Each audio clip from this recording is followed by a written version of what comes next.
Good afternoon, Zinger Nation. My name is Logan Ross, and this is Moon or Bust, your home for all things altcoins and DeFi. Live from Benzinga HQ in beautiful downtown Detroit. Today we'll be talking about the crypto comeback, the rumors about Amazon accepting Bitcoin, and Uniswap's decision to delist coins. Then we will be making our very own crypto tier list alongside you guys.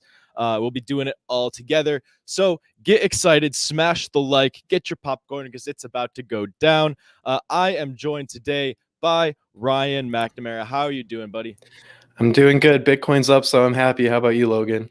Man, I'm feeling good. My portfolio is looking green for the first time in a while. We've broken the RSI downtrend. We've broken the price downtrend. Things are looking good in crypto for the first time in a while, so I am excited. Let us know how you guys are feeling in the comments below, and we'll talk about your coins. We'll talk about whatever. So drop some comments and smash the like button to let YouTube know that Moon or Bust is where it's at. While you're down there, I want to point out the separate Benzinga crypto YouTube channel. Subscribe to that for all of the crypto exclusive clips, and also join our Telegram chat for a 25% off on the Benzinga swag. Okay, let's get right into it. So let's talk about the price movement we've been seeing lately. I'm going to add my screen to the stream here. Add to stream. Boom. Okay, look at this. On the 7-day, Bitcoin plus 28%, Ethereum plus 29%, BNB 12, Cardano 18, Doge 26, Polkadot 28. We are looking great. I'm going to pull up TradingView here, draw this little line in the sand. Wherever you want to draw it from here, we have officially broken out of our price downtrend, and we did it in quite a strong and significant way. So a lot of people are wondering, why did this happen? Was it the Amazon news? But realistically, it was more of the Binance short squeeze that happened. So Ryan, do you want to walk us through that? Yeah, sure. So a short squeeze happened on Binance, and within the matter of like 5 minutes, the price of Bitcoin went from $36,000 all the way up to $48,000, which is just insane. We've never seen a move on Bitcoin like this before. I only went up to $48,000 on Binance. Most other exchanges peaked right around $40,000, but that's just crazy to see. And it doesn't actually have to do with Amazon. If Logan wants to touch on that, there's actually some fake news going around. So we're going to demystify some of this fake news about Amazon accepting Bitcoin. Yeah. Hopefully we will see that in the future, but I don't think it's coming just yet.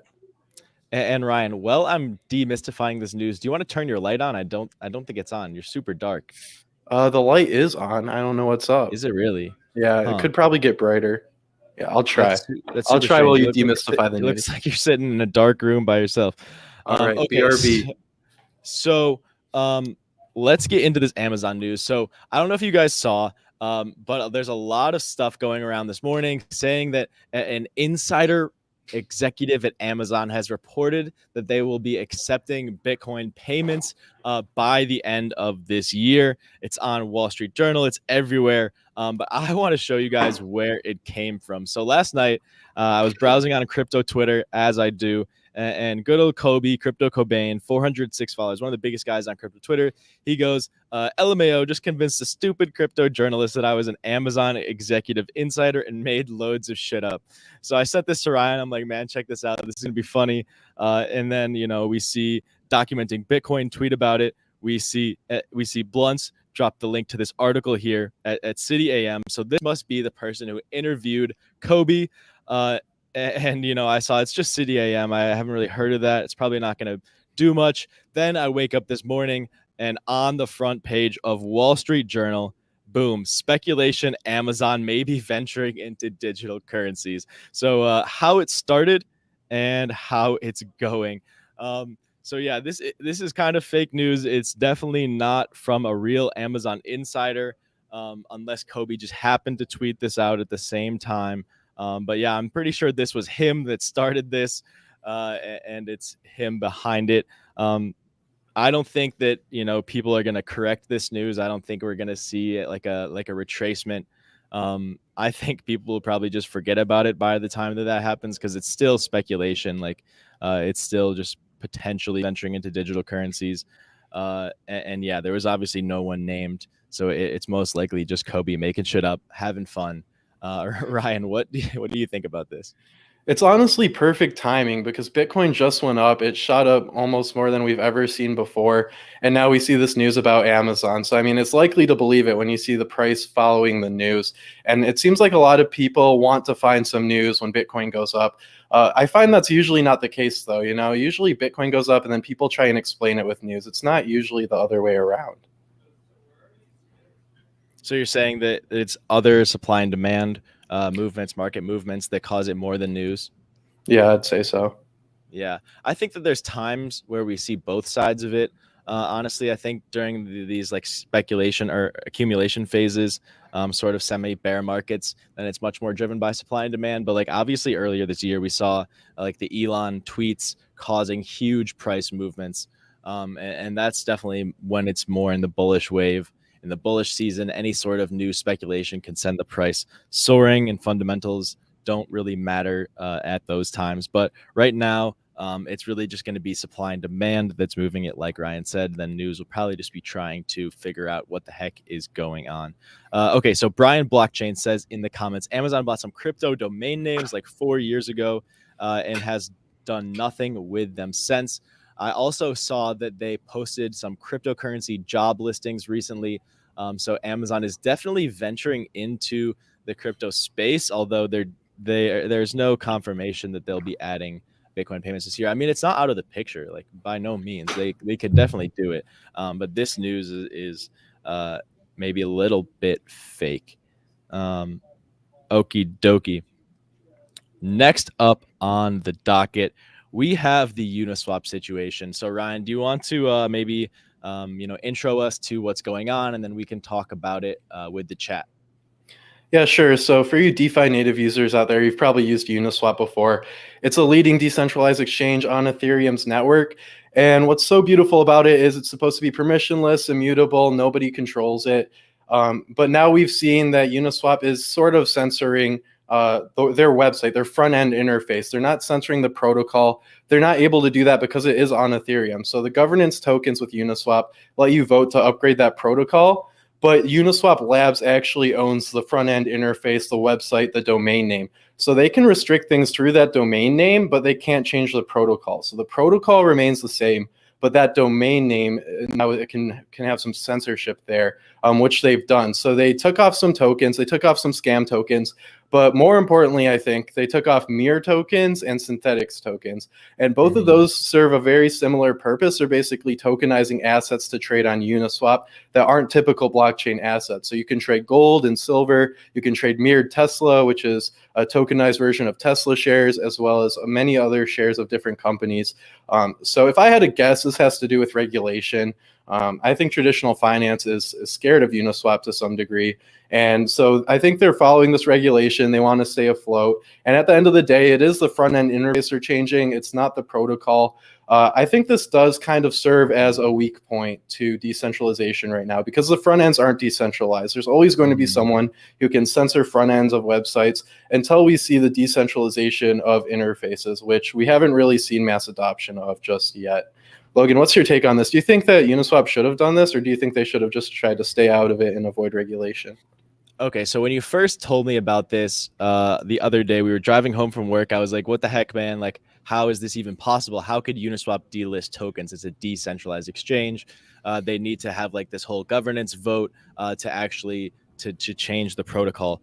But then we did some more research, did some more digging in. I want to point out this Hayden Adams tweet from the other day that kind of clears it up and gives us a basis to start a conversation on. So the Uniswap protocol is fully decentralized, permissionless, made out of entirely smart contracts on the Ethereum blockchain. Any changes to the protocol would require a governance vote and consensus. The Uniswap interface, so the front end application, is open source GPL code base. And it's hosted on the interplanetary file system, which is a distributed network as well. So no one could just take down so that's like opposed to running on AWS, on Amazon Web Services, where Bezos could just take down the Uniswap front end. It's on IPFS, so that's also decentralized, which is great. You want to have decentralization on every single level, otherwise it could be meaningless. But then there's the very front end app.uniswap.org, which is where you go on your browser to access the protocol. And this is owned by Uniswap Labs. They own the domain that points to the application running on IPFS. And so that's how they were able to censor it, through their very, very front end that they control. Uniswap Labs as an entity, as a business. And I'm guessing a US-based business. I haven't confirmed that. But if my estimations are correct, I would assume that they probably had some regulators, some people from the government reaching out to them saying, "Hey, you guys have mirrored Google stock, mirrored Apple stock. You're offering securities, and you're not registered to do so. Either stop it, or the SEC is going to file like some sort of claim or lawsuit against you." So Hayden, trying to protect Uniswap, trying to protect all the UNI token holders, doesn't want to drag on a multiple year SEC battle. So he says, hey, we'll take these tokens off through the front end. You can still get the tokens through the Uniswap protocol if you want to. You'll just have to access it through your terminal or through an instance of the Uniswap interface that isn't app.uniswap.org. So there. Hayden made a really good point on that, actually. I think it's in that thread, but actually most of the volume that comes from Uniswap doesn't even come from Uniswap's interface. Right. Because we see, I'm pretty sure MetaMask uses Uniswap. I know CoinMarketCap uses Uniswap. And there's a ton of different market aggregators also in the DeFi ecosystem that use Uniswap. So it's not just the interface of Uniswap that you use Uniswap on. There's tons of different ways to use it. So you can still trade these tokens, just not on Uniswap's interface. And, if these other places like CoinMarketCap and MetaMask, if they try and get regulated and they shut down these tokens, anyone else could go copy and paste, get a new interface, use the protocol, and people can still trade with it. Definitely. So let us know what you guys think about this. Does this defeat the purpose of decentralization and having a decentralized exchange if they can just take it off the front end, or are they maybe protecting their token holders' interest, their protocol's interest by avoiding a lawsuit, and also protecting the interest of their investors? Because it wasn't only like the stock mirrored assets that were banned. There were also some very malicious tokens that as soon as you approved them for trade on Uniswap, your wallet would be emptied. Your MetaMask would be emptied. So they were also protecting the end user, which is like a big debate in crypto. It's like supposed to be completely free market. If you mess up, it's your fault.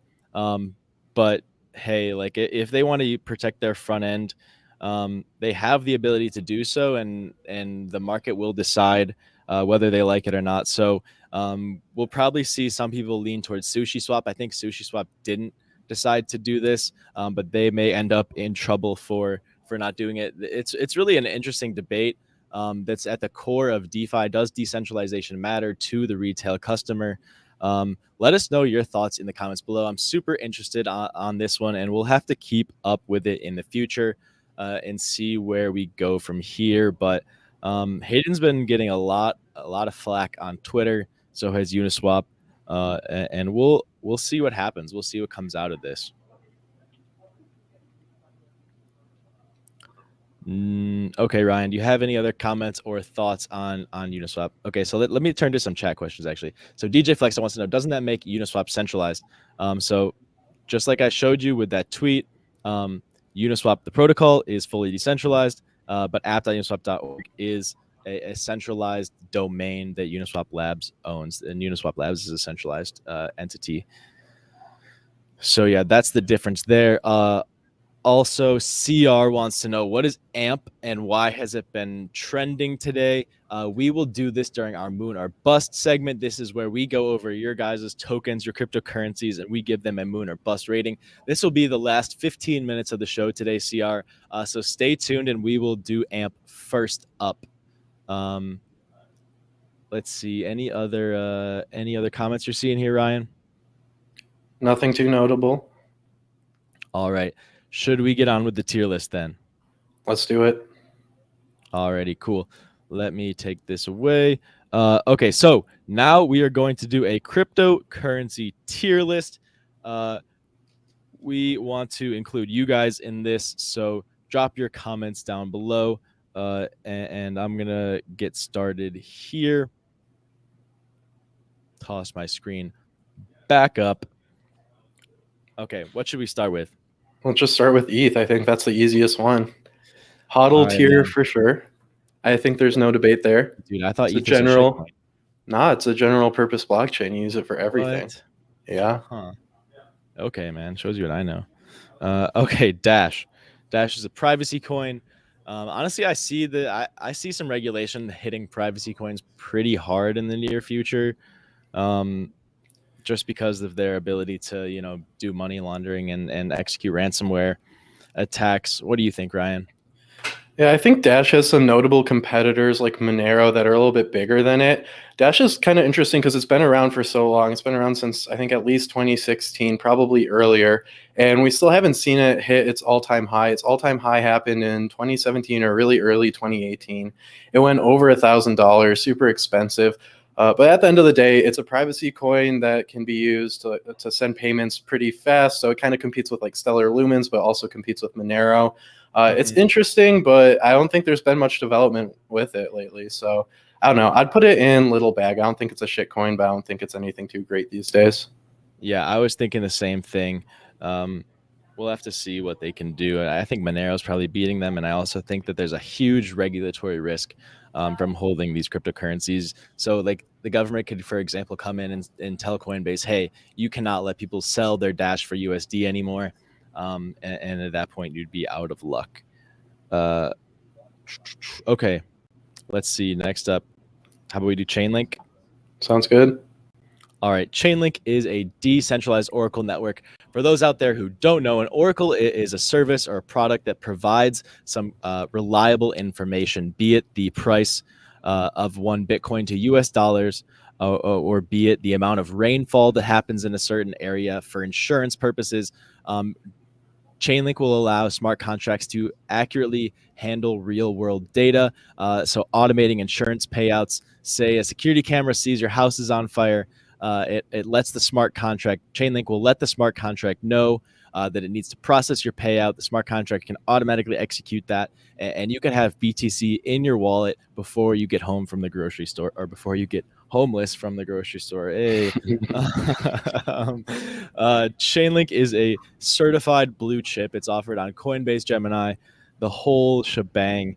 I am incredibly bullish on Chainlink. I picked some up at $15 last week. And now it's trading around 20 again. It hit $51 on May 10th. It's a hodl tier for me. What do you think, Ryan? Yeah, I agree. I think it's a hodl tier. I love the cryptocurrencies with real world use cases, and this is definitely one of them. I wouldn't put it any lower than hodl tier. And nice. So you guys know, we're basing this off of first utility, also the community around the cryptocurrency and the network it uses, and then as well, real world use cases. So those are kind of the three big things we're basing this off of. It's not really based on price potential, although it might play a role a little bit. It's those three things though. Let's get some shitcoins. Bitcoin Gold, that's a shitcoin. That's the B with the circle around it. I'm going to point out, Scott here has, oh wait, nope, that was the wrong one. Different one popped up. Jonathan has a bunch of link in his bag. What do you want to do, Ryan? Man, let's do Bitcoin Gold because I feel like we need a shitcoin. All right, tell me about that. Seems pretty redundant. I mean, most people know these days Bitcoin's a store of value, very similar to gold. People call it digital gold. Why fork Bitcoin and have Bitcoin Gold? Bitcoin is the gold of cryptocurrency. There's no need for Bitcoin Gold. I agree. So Bitcoin Gold is a shitcoin. Sorry if you're a bag holder. You might want to reconsider. Not financial advice. Let's do another shitcoin, Ethereum Classic. Okay, so are we gonna put this one in shitcoin? Or are we gonna put this in little bag? Let's go over a brief overview of Ethereum Classic first. So back in 2017, the DAO was hacked and a bunch of Ethereum was stolen. The Ethereum community came together and decided to fork the blockchain, return the stolen cryptocurrency, and branch away from the blockchain that had the stolen funds on it. That blockchain became Ethereum Classic, and there is little activity going on in the development ecosystem compared to on Ethereum. Charles Hoskinson donated $1 million, I think, just because he wants to piss Vitalik off. And not a whole lot has been happening other than 51% attacks.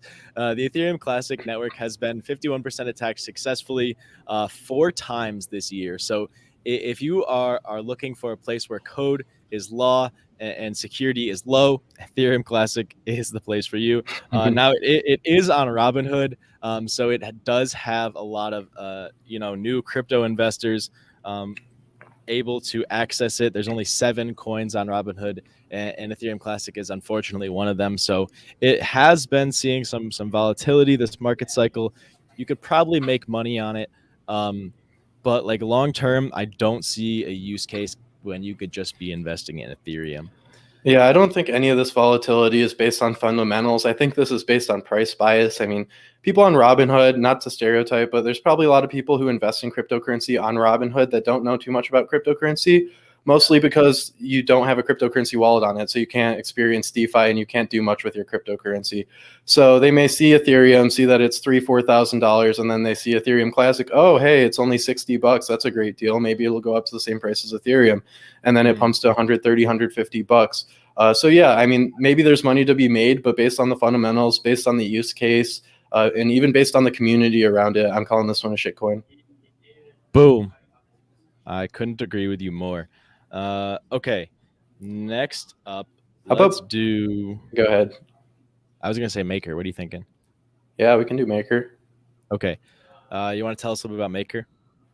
No, not really. I'm not super familiar. I know they make the DAI stable coin. They have a DAO, and they have their governance token Maker. But if you want to explain it better, I'm sure you probably could.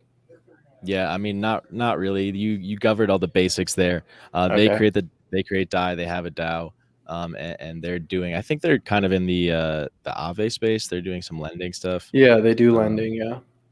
But Maker has been seen as a blue chip for, since the start of DeFi, really, for 4 or 5 years.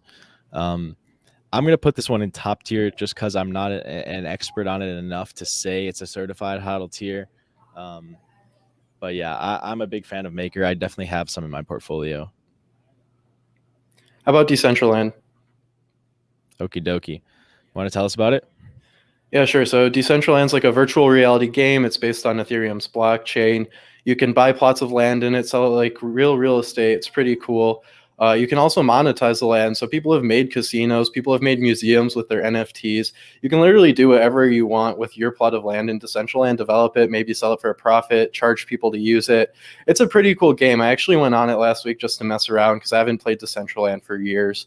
It's really cool. And, you know, some people think that maybe one day like Disneyland or these big companies might want to buy a piece of Decentraland because it's decentralized and it has the users and everything. I don't know if that's necessarily the case. I think that something like Disneyland would make their own VR game in the metaverse. But it's definitely a possibility. I think it's really cool. They've been actively developing for years on end, and they've been adding so much new stuff to their game. I like it a lot. I'd probably put it in on my portfolio. All right. Yeah, I have it in my portfolio for sure. So I have no problem with that. I would even lean towards maybe making a top tier. But we can maybe, you know, finalize this, fine tune it towards the end. Okay. How about Wait, is this Bitcoin supposed to be? Is Cash? this supposed to be? Oh yeah, Chainlink's USDC? the other one. That one's something else. Good Oopsie. catch. Very similar logos. Threw me off. I promise I know what I'm doing, guys. Okay, so Cardano. Let's do Cardano next. Cardano is a smart contract blockchain created by Ethereum co-founder Charles Hoskinson. Cardano is launching as a proof of stake network. It has two layers, the settlement layer for payment processing and the computation layer for smart contracts. Smart contracts are not live yet on the network. However, they have demonstrated that they do work. So we should hopefully be seeing them this fall. Cardano aims to, you know, take over ETH. It's the so-called ETH killer. But I'm not so sure about that. I'm not entirely convinced. I think that it will end up, you know, sort of facilitating and working with the Ethereum chain. And you know, I think it might be able to steal some market share, especially towards the beginning if they're offering token incentives, which I'm not sure if they are or not. Don't quote me on that. But they don't really stand a chance at flipping ETH big time, big money, especially if the ETH2 proof of stake upgrade comes around. Then, yeah. So I do have Cardano on my portfolio as a hedge to my very large ETH position, and also large. I think Very it could relative to my total portfolio. Ryan, thank you for No, relative to everyone. humbling me. Yes, relative to like Elon Musk and Bill Gates, you know, I just It's dwarf large. their net worth with my ETH position. No cap. Thank you for always keeping me humble, Ryan. My ETH position is big relative to my other positions, and so I do hold some Cardano to hedge it, and also to get access to that more intense volatility that we see with newer assets. Cardano started trading in 2017, I believe. So it's a market cycle behind Ethereum, should have some higher ROI in theory. At the same time, it is more speculative. It is more risky. I'm going to put this one in on my portfolio unless you have a problem with that. No, I think that's good. I thought you were going to put it higher, honestly. I do like how they use two layers. I think that's a really novel way to do it. And I mean, then you're not relying on any other layer 2 solutions made by someone else. I think that is a really good idea. And if you guys have watched the show before, you know, the one thing I don't like about Cardano is all the hype around it without the smart contracts. There's no ecosystem. I think ecosystems are really important to have at this point in time. Yep, totally. They do have 70% of ADA staked validating the network, but that's probably because it can't be staked anywhere else. There's no ecosystem, no other ways to earn interest on your ADA other than validating. And even though 70% is staked on ADA's network, there's still, do you know how many nodes there are validating Cardano right now? I can't tell you off the top of my head. It's between 5 to 10% of the nodes on Ethereum, and Ethereum on Ethereum's testnet, not on its proof of work system. So the beacon chain on Ethereum has over 200,000 validator nodes. I think Cardano has around 10 to 15,000. Wow. So it definitely is still more centralized. Yeah, and looking at development teams as well, Ethereum has over 1,500 active developers, which is the most in the crypto space by a long shot. and Cardano has something like 150, so 10% the size of the team. So obviously ETH is going to be able to develop much quicker. And we got a lot of agreement in the chat. I'm liking to see this. Usually we piss off the ADA holders, the ADA bag holders, by speaking the truth, telling them the facts. But hey, you make your investments how you want to. You might make a lot more money on ADA.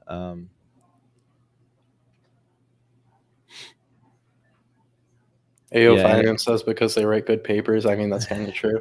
Yeah, they do have a lot of people in the academic system going at it. And Charles Hoskinson is out there being a voice for the product, for the brand, and you know, gaining a lot of fans, a lot of followers, and a lot of loyalty that way. People really cling to him, sort of like they cling to Vitalik, although clearly not as much yet. Alrighty. Let's see. What's your take on Bitcoin Cash? My take on Bitcoin Cash. Okay, so Bitcoin Cash is a fork of the Bitcoin blockchain. The OG block size debate that went on in the early Bitcoin community. Bitcoin, as you might or may or may not know, the block size is capped at 1 megabyte. So that means every 10 minutes, you can only fit 1 megabyte worth of data into each block. So this is obviously not great for, you know, scaling. It makes the fees jump up when there's a lot of network usage. But as simply just a transaction network, you know, there's no smart contracts that take up huge amounts of space. There's just Bitcoin transactions. So you can still fit a decent amount in. Bitcoin fees aren't too ridiculous. But there's a lot of people who disagree, and they branched off to create Bitcoin Cash. So currently, the Bitcoin Cash block size is 32 megabytes, 32 times bigger than Bitcoin's block size. So they can therefore provide 32 times more transactions per second at the cost of decentralization or centralization, I should say. So Bitcoin Cash's total blockchain grows 32 times quicker than Bitcoin's, and therefore becomes much harder to store on personal computers, 32 times faster. And so therefore, you know, eventually it could end up only being able to be held in large data centers, which would obviously be bad for the decentralization. Bitcoin is the most decentralized currency in existence, or decentralized cryptocurrency in existence. So that has that going for it.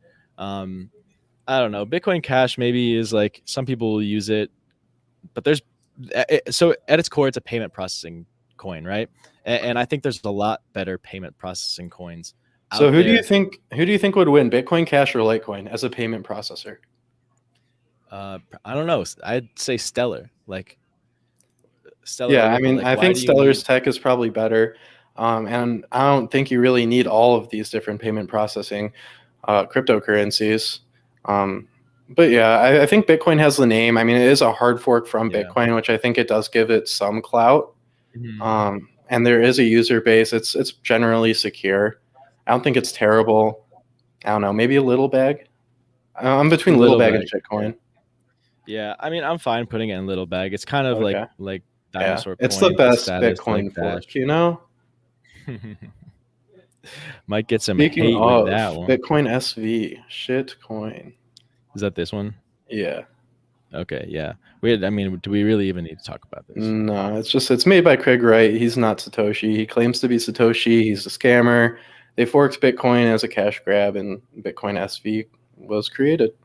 Yep, and somehow it ended up on Coinbase, on Robinhood. Is it even on Coinbase? I don't think it's on. I don't think. No, it's not on Coinbase. It's not. But it's on Robinhood. So tell me how that works. Somebody. Thanks, Robinhood. Always giving us the best cryptocurrencies to invest in. Really protecting their customers there. Want to go over some stablecoins? Sure. Why not? What's your favorite stablecoin?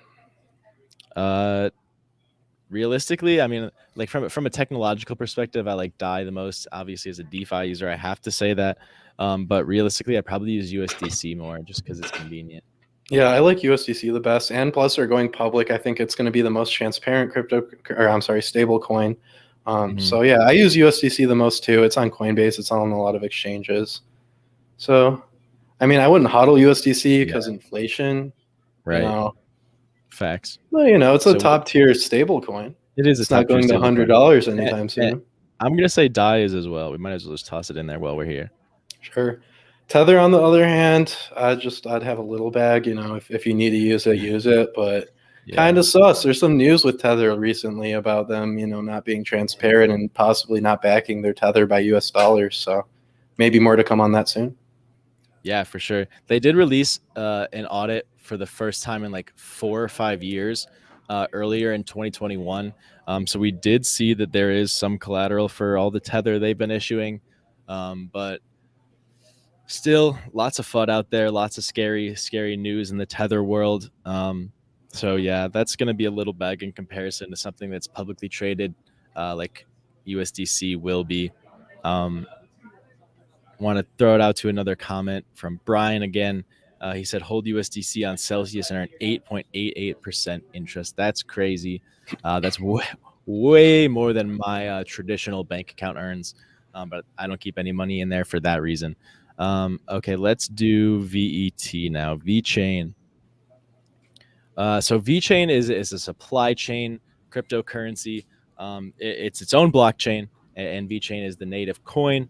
And VeChain has some pretty big partnerships with some pretty big global logistics companies and some big auto manufacturers, some food manufacturers. And the point of putting supply chain on the blockchain is just so you can have that transparency that the blockchain provides.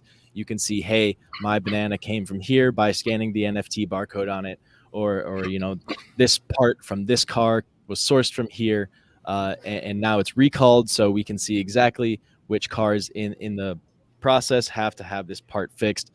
There's a lot of advantages to it, and VeChain is dominating the industry right now as far as that goes. I have a little bit in my portfolio. I don't know a whole lot about it. They're more on the corporate end. They're not very retail facing. So they could do a little bit better in that regard. I'm going to put it on my portfolio. Ryan, do you have any thoughts on that? Yeah, I would either put it in on my portfolio or little bag. When I look at cryptocurrencies, one of the most important things is the real world use case. And I think with DeFi and Ethereum, like there's a huge real world use case for that. And everybody wants to decentralize finance, at least to a degree, because of those benefits. Whereas VeChain, you can generally trust big companies with their supply chain. If they say they're made in the USA, they're probably made in the USA. If it says it's made in China responsibly, they're probably made in China responsibly. There's other regulation. Like you don't really need a blockchain for that. I'm sure there's some great real world use cases for VeChain, but I just don't think it's as necessary as some of the other projects going on here. There we go. Interesting insights there. Thank you, Ryan. Okay, let's do Litecoin now. Some people like Litecoin. I think it's kind of a dinosaur coin at this point. I mean, Charlie Lee sold out of his Litecoin in the last bull market. There is some development going on, but not a ton compared to Ethereum and some other projects out there. I mean, people know it though. You see this on Fox News. You see it on all the big news sites. Right. People watch it. So I mean, I think it will go up with the bull market. I think it could be a viable payment processing cryptocurrency, but I don't think it's anything too special these days. Yeah, I'm with you there. Maybe little bag. Haven't really had much innovation. I'm fine calling it a little bag. It's not quite a shitcoin yet, but it could be in a little bit. Doge. Should we save Doge for the end? I say we save Doge for the end. Okay. I want to do Yearn or Polkadot. Yeah, we can do Yearn. Yearn's a DeFi token on Ethereum. It's used for earning interest in decentralized finance protocols. They have a lot of different things. They have Yearn Vault. They have a few other programs. They have active development. I used to use Yearn a little bit back in DeFi summer last year. It's a cool project. I think that there are fewer investors in Yearn because of its price, honestly. And we saw that when they created Woofy token, when the Doge craze was going on. Their Yearn Finance token shot up to like $96,000 because they made it interchangeable with a super cheap cryptocurrency. So through arbitrage, they were able to actually basically just pump their crypto up to $96,000. Right now, I think it's right around $35,000. It's been right around the same price as Bitcoin. Its market cap is a lot smaller because the supply is a lot smaller. But it's definitely an interesting cryptocurrency with a lot of developers. I'd put it in the top tier. Logan, what about you? Yeah, there's a lot of cool stuff going on Yearn, and they're continuing to build their platform, add new features, and they do have a pretty big dev team working with them. So what did you want to put it in? I wanted it in top tier. Top tier. You have no argument from me on that. Boom, Yearn.finance in top tier, ticker YFI. Do they call them tickers in crypto? We need a better name for that. I feel like that's antiquated. Facts. All right. Cosmos. We talked to Cosmos not last week, but the week before. We talked to one of the lead developers from Tendermint, CEO Peng Zhang, and we learned a lot about Cosmos. At least I learned a lot about Cosmos. They are aiming to connect all of the blockchains into their Cosmos hub, and they have this SDK that a lot of these modern blockchains are being built on that makes it really easy for them to plug in and be interoperable with each other. You know, I see the interconnected blockchain future, the internet of blockchains, and eventually blockchain being abstracted away from the end user. And so I think this could be a good long-term play. Ryan, what do you think? Yeah, I think Cosmos is really forward looking. And like you said, it could be a good long term play. I think with these long term plays, it's kind of hard to tell like how something like this will actually play out, because right now, so many people use Coinbase because you can just go on Coinbase Exchange and exchange your Bitcoin for Ethereum or whatever cryptocurrency for whatever cryptocurrency.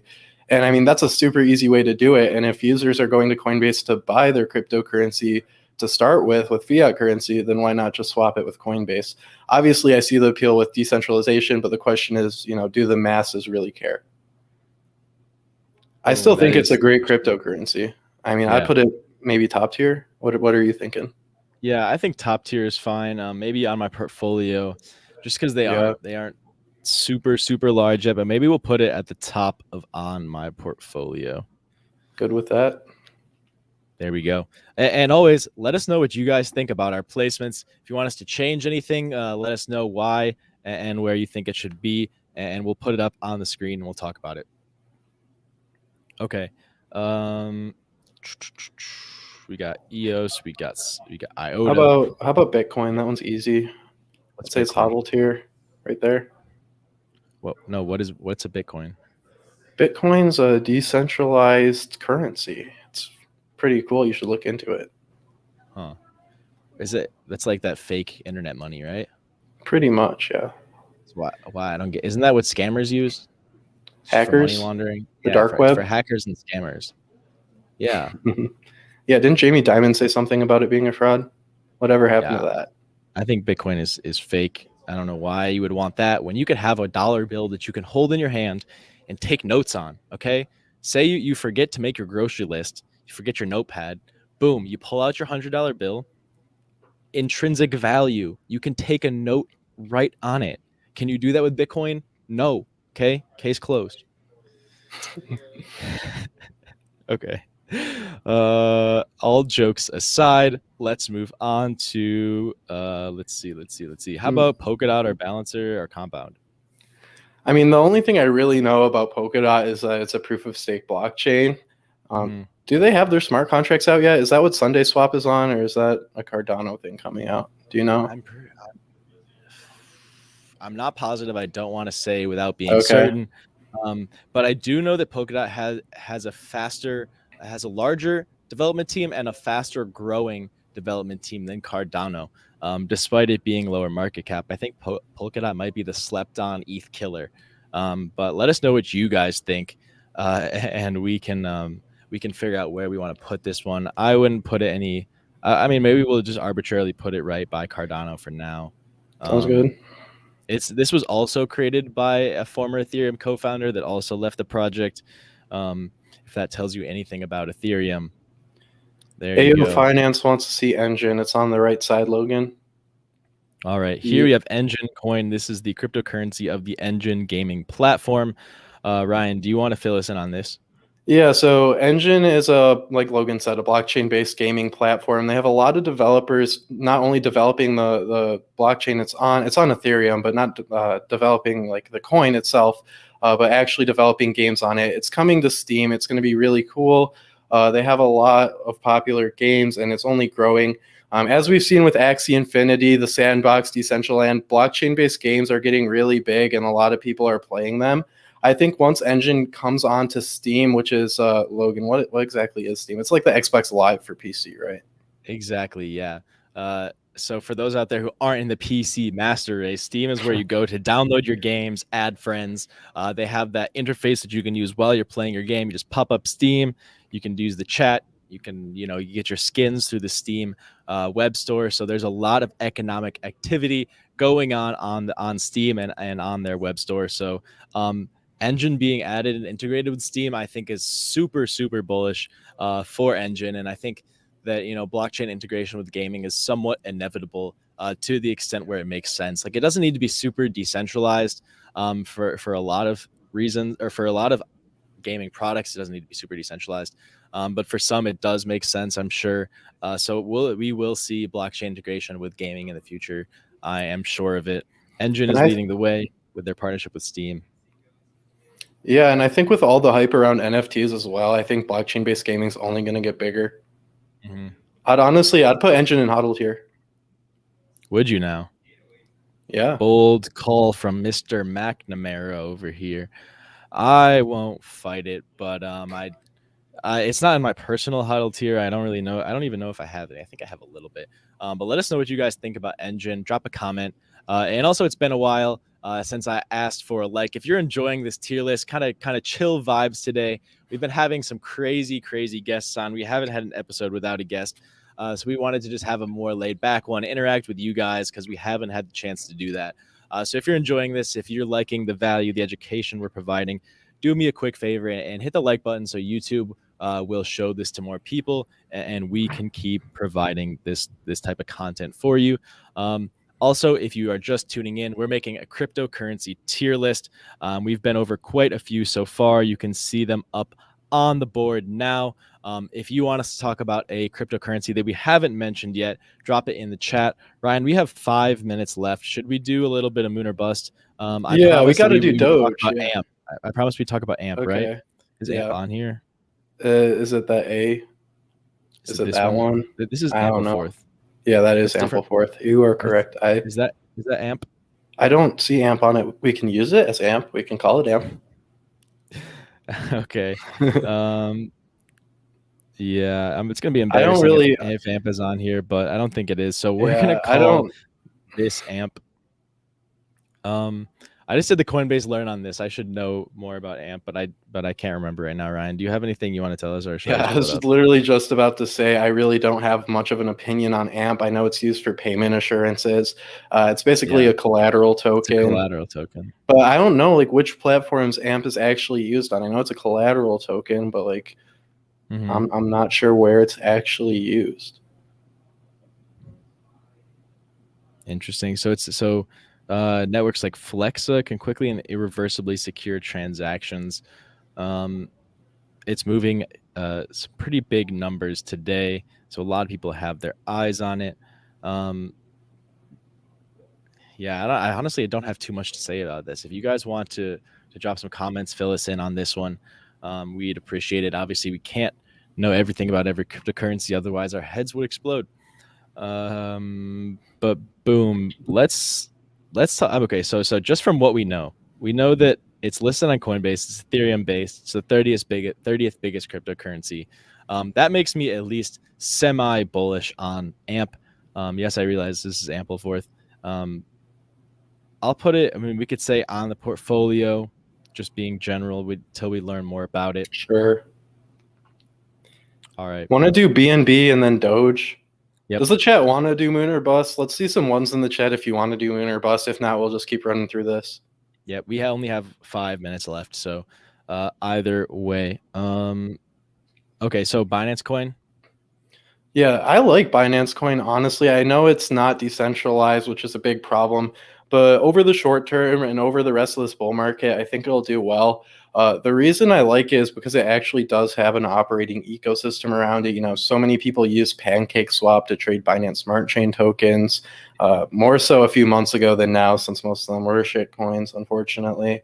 But there's an ecosystem being built around it, which I love to see. And I think as that develops, it'll only get bigger. I'd probably put it It's hard because it's centralized, and I don't think it'll do super well in the long term. Mhm. But if we're talking about just this bull market, probably top tier. If we're talking about overall, maybe little bag. Alrighty. So you want to call it halfway and say on my portfolio? Sure. Okay, cool. Good deal. By the way, guys, quick update. In the past couple minutes here, Bitcoin did briefly touch 40,000 on Coinbase. Let's go! Let's get some hype in the chat for 40K Bitcoin. We do love to see it. If your portfolio is looking sexy today, let us know. And also, please smash the like button. I appreciate it. We Okay, should have saw so it coming. I mean, Teen Executive did tweet about it. dude, I heard he's the CEO of Bitcoin now. I mean, yeah, he replaced Elon Musk a few weeks ago. You didn't see that? I can't believe we didn't cover that, bro. The CEO of Bitcoin, that's huge news. But yeah, if you didn't hear, Teen Executive now runs Bitcoin officially. So speaking of Bitcoin, let's talk about something better, Dogecoin. Where do you place Dogecoin on your HODL tier list, Ryan? I don't think it's a shit coin. I'll say that. I don't think it's HODL tier. I'll say that. So we're down to 3. Okay. Little bag on my portfolio, top tier. I can't call it top tier. I don't think the tech is there. I think it is important because of the users and because everybody talks about it. You know, your mom knows what Dogecoin is. Your mom might not know what Ethereum is.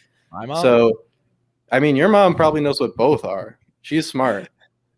But most people's moms know what Dogecoin is, but they don't know what Ethereum is. So for that reason, I'd put it like on like the middle to top of on my portfolio, I'd say.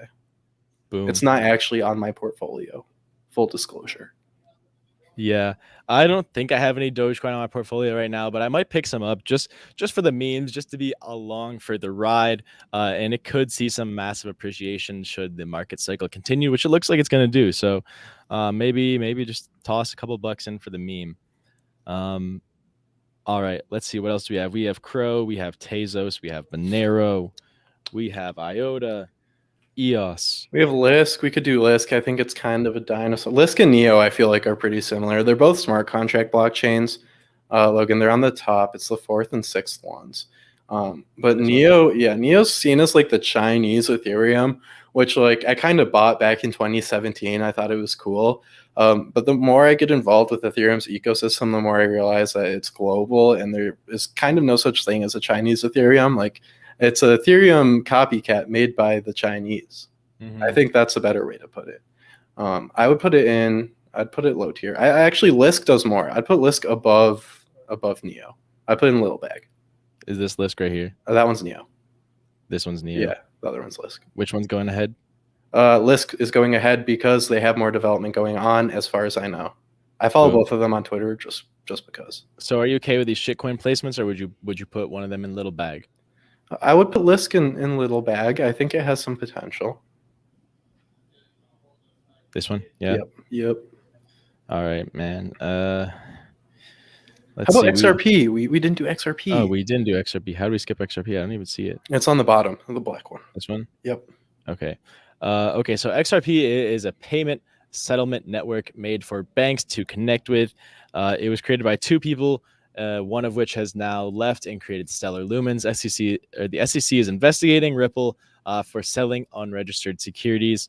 They're in deep water right now, but they still have huge loyal supporters, and they've seen some crazy volatility over the years, especially back in 2017. Okay, so here's the thing: that it really depends on the SEC trial, where that goes, what the results are. They could get completely shut down, banned from working with the U.S. banks, which would make them, it would destroy their business model, basically. So, Ryan, what do you think? I completely agree with you. It's totally up to the SEC to decide Ripple's fate at this point. That being said, I mean, Ripple usually stays pretty quiet up until things start going crazy. And when the crypto markets start going crazy, Ripple goes even crazier. We saw that in 2017 from Ripple going from like 15 cents up to over $3 in the matter of like 2 months. Yeah. And then we saw it again the first half of the bull market with Ripple going almost to $2 from like 20 cents. So yeah, I think little bag. I think little bag makes sense, just because it's super high risk. Nothing against the technology. I think that there's definitely a market for it, for those more centralized DeFi products. Call it CDFi. But yeah, that's our thoughts. Thank you guys so much for watching us put together this tier list. We hope you enjoyed. You can make your own, and if you do make your own, please tweet it at us. Tag either Ryan or I. You see our Twitter handles here. And we will let you know our thoughts on it on Twitter. So make sure to connect with us there. Once again, subscribe to the Benzinga Crypto separate YouTube channel. First link in the description below, and you can get those crypto videos, the best and most important ones, handpicked by Ryan and I, sent directly to your timeline. You're welcome in advance. So this has been Moon or Bust, your home for all things altcoins and DeFi. Ryan, would you have anything to say to the people? Let's pump Bitcoin to 50K and then 60K, just like Teen Executive said. Let's run it. We gon' run it up, boys. We will see you on Wednesday. Peace out.